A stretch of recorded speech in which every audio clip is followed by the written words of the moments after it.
Sasa BarAm. Sasa is now a kibbutz.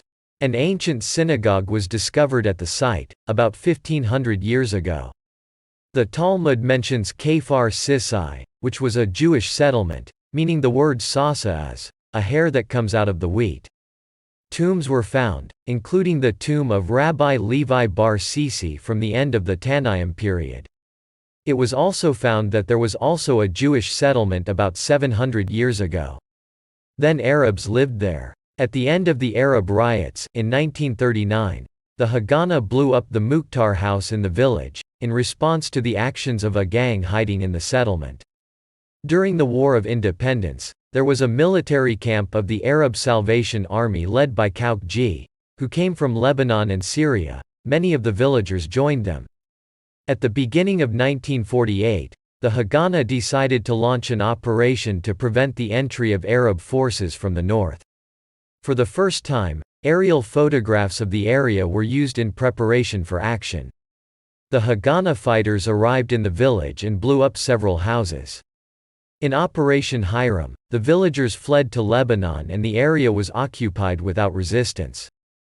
Kibbutz Sasa was established by Hashomer Hatzair members after the establishment of the State of Israel. In BarAm, an archaeological site, where there was a Jewish settlement from 1500 years ago, a synagogue was found there, and some think it was on top of an older settlement. There is also a tomb attributed to the prophet Ovadiah. The Jewish settlement probably ceased about 700 years ago. At the time of the Ottomans, Maronite Christians settled. They came from their center in Lebanon. The Maronite community originates from Aramaeans who converted to Christianity. During the War of Independence, the village was occupied without resistance. Although the Jews decided to treat Maronites in friendship, they were required to leave the village. Some moved to Lebanon and some dispersed in the area. After they asked to return to the village, they were not allowed. They were promised that they could return, and settled them in Gush Halev. Near the village, Kibbutz BarAm, of the Hashomer Hatzair movement, was established. And Moshev Doviv by immigrants from Morocco and Persia, named after David Bloch Blumenfeld, who was a Zionist activist and mayor of Tel Aviv.